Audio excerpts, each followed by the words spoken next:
आप देख रहे हैं सिटी इंडिया न्यूज चैनल, हक की आवाज। Mahmood lake view convention, MM Pahadi, Kishan Bagh road, Hyderabad.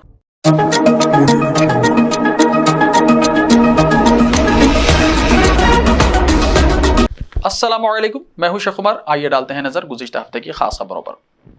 Delhi में 80 रुपये और हैदराबाद में 60 रुपये फी किलो प्याज। मुल्क भर में प्याज की कीमतों में बेतहाशा इजाफा होने लगा है। मुल्क भर में प्याज की कीमत में गुज़िश्ता एक हफ्ते के दौरान 2 गुना इजाफा हो गया और 1 किलो प्याज की कीमत जो पहले 20 से 30 रुपये फी किलो थी, अब दिल्ली में तकरीबन 80 रुपये और हैदराबाद में 50 से 60 रुपये फी किलो हो गई है।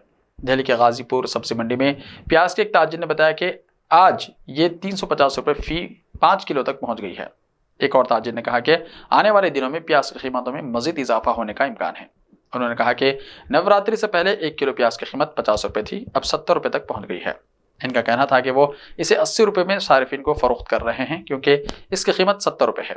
उन्होंने कहा कि चंद रोज पहले ये 30 से 40 रुपये फी किलो के दरमियान थी। उन्होंने कहा कि अगर ये इसी तरह जारी रहा तो ये 100 रुपये फी किलो तक पहुंच जाएगी। हैदराबाद में भी फी किलो प्याज 50 से 60 रुपये में फरोख्त हो रही है। सिर्फ 2 हफ्ते पहले मार्केट में सारिफिन को 22 से 25 रुपये फी किलो की माकूल हद में दस्तियाब थी। आज खरीदार तकरीबन 50 से 60 रुपये फी किलो खर्च कर रहे हैं। सुपर मार्केटों में वो 53 रुपये और ग्रोसरी डिलीवरी एप्लीकेशंस पर 55 रुपये और रिटेल दुकानों में 60 रुपये फरोख्त हो रही है। गुज़िश्ता हफ्ते लारी में हवा भरने के दौरान टायर फटने से एक नौजवान जाँ बहक। तेलंगाना के करीमनगर में वाक़या। तेलंगाना के करीमनगर शहर में लारी में हवा भरने के दौरान टायर के फट पड़ने से एक नौजवान की गुज़िश्ता हफ्ते मौत हो गई। तफसीलात के मुताबिक रियासत बिहार के वैशाली जिले के खाजीपुर से ताल्लुक़ रखने वाले मोहम्मद मंसूर अंसारी 32 साल 4 साल पहले करीमनगर के अमरनगर आए थे। वो यहाँ पंक्चर की दुकान पर काम करते थे। गुज़िश्ता हफ्ते जुमेरात को एक लारी के टायर का पंक्चर बनाने के बाद इसमें हवा भर रहे थे कि टायर में हवा ज़्यादा भर गई, जिससे वो अचानक फट गया। इसकी जद में आकर मंसूर शदीद जख्मी हो गए। मुकामी लोगों ने इन्हें हॉस्पिटल मुंतकिल किया, जहां डॉक्टरों ने मुर्दा करार दिया। मतूफी की बीवी और 3 बच्चे हैं। गुज़िश्ता हफ्ते केरला की मंदिरों में RSS कारकुनों के दाखिले पर लगी पाबंदी। केरला हुकूमत के मातहत तिरुवांकुर देवसम बोर्ड ने ऐलान किया है कि RSS से वाबस्ता कोई भी शख्स अब मंदिरों में काम नहीं करेगा, यानी मंदिरों में RSS की एंट्री पर पाबंदी लगा दी गई है। इस फैसले के बाद हिंदुत्व तंजीम ने रियासत की बाया महाज हुकूमत पर इल्ज़ाम आयद किया है कि वो रियासत के मंदिरों को कंट्रोल करने की कोशिश कर रही है।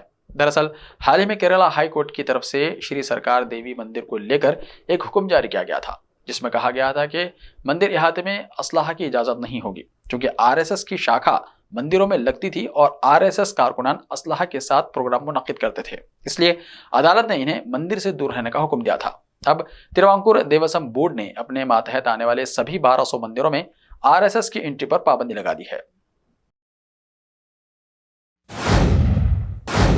गुज़िश्ता हफ्ते कर्नाटका के तालीमी इदारों में लड़कियों को हिजाब के साथ इम्तिहानात लिखने की इजाज़त दी गई। कर्नाटका हुकूमत ने तालीमी इदारों में लड़कियों को हिजाब के साथ मुसाबिकती एग्जाम्स में शिरकत की इजाज़त दी है।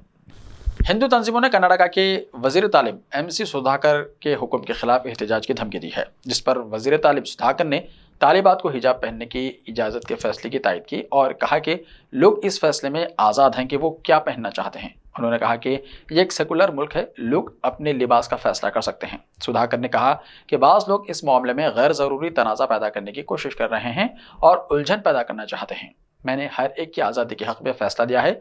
जो लोग एहतजाज कर रहे हैं, इन्हें नीट एग्ज़ाम की रहनुमाया हिदायत का जायज़ा लेना चाहिए। गुज़िश्ता साल बीजेपी दौर इख्तिदार में तालीमी इदारों में हिजाब पर पाबंदी आयद की गई थी, जिसके खिलाफ बड़े पैमाने पर मुजाहरा हुआ था। ये मामला सुप्रीम कोर्ट में पेंडिंग है। अरब ममालिक इसराइल से ताल्लुकात ख़त्म कर लें, हमास ने कहा। हमास के पोलिट ब्यूरो के रुकन उसामा हमदान ने गुज़िश्ता हफ्ते अरब इस्लाम ममालिक और अक़वाम मुत्तहिदा से दरख्वास्त की है कि वो इसराइल के गज़ा पर हमले रुकवाने की कोशिश करें। गुज़िश्ता हफ्ते मंगल को बेरूत में प्रेस कॉन्फ्रेंस करते हुए उसामा हमदान ने अरब ममालिक से ये भी कहा कि वो इसराइल के साथ ताल्लुकात की बहाली को भी ख़त्म कर दें। उन्होंने कहा कि इंसानी बुनियादों पर इमदाद के लिए रास्ता खुला रखा जाए और गज़ा में मलबा हटाने के हालात, इमदाद और ईंधन को आने दिया जाए। हादसा किशोरगंज भैरब में पेश आया, जहां एक मालगाड़ी ट्रेन और मुसाफिर ट्रेन के दरमियान तसादुम हो गया, जिसमें कम से कम 20 अफराद हलाक और कई जख्मी हो गए। मीडिया रिपोर्ट्स के मुताबिक भैरब रेलवे पुलिस स्टेशन के ड्यूटी ऑफिसर सिराजुल इस्लाम ने बताया कि चट्टग्राम जाने वाली मालगाड़ी ट्रेन सहपहर तकरीबन 3:30 बजे ढाका जाने वाली एगारू सिंदूर एक्सप्रेस से टकरा गई। फायर सर्विस और सिविल डिफेंस के मीडिया विंग के डिप्टी असिस्टेंट डायरेक्टर प्रधान सरकार ने बताया कि मलबे से अब तक 20 नाशें निकाली गई है। इमदादी और बचाव का काम जंगी बुनियादों पर जारी है। मुतल्लिका पुलिस स्टेशन के इंचार्ज अब्दुल अलीम सिकदार ने मौके पर सहाफ़ियों को बताया कि हलाकतों में इजाफे का इम्कान है। जख्मियों को करीबी अस्पताल में दाखिल कराया गया है, जिनमें चंद जख्मियों की हालत तशवीशनाक है। ऐसे ही ताज़ा तरीन खबरों के लिए देखते रहिए सिटी इंडिया टीवी। तो मिलते हैं कल, तब तक के लिए अपना ख्याल रखिए। अल्लाह हाफिज़। रिश्ते तो अल्लाह की रजा से होते हैं, वो रब जो सब पर मेहरबान है। और इन लम्हों को खूबसूरत बना रहे हैं महमूद लेक व्यू कन्वेंशन, जहां आपके तमाम यादगार लम्हों की तकमील होती है। शादी, वलीमा, engagement party, birthday party, kitty party, anniversary parties, हकीका जैसे फंक्शंस के लिए महमूद लेक व्यू कन्वेंशन से जुड़े। जदीद और फुली एयर कंडीशन 200 से 800 मेंबर के लिए वासी इंतजाम। खूबसूरत लेक व्यू का नजारा लें महमूद लेक व्यू कन्वेंशन से। मयारी और खूबसूरत इंटीरियर और एक्सटीरियर, वासी parking, separate lift for ladies and gents. Mahmood lake view convention. Booking खुली है, हमसे राब्ता करें। MM Pahadi, Kishanbagh road, Hyderabad. Time or a big hurdle standing in your way? If yes, then you are at the right place, because Cosmolite AAC lightweight block is a game changer in the construction industry.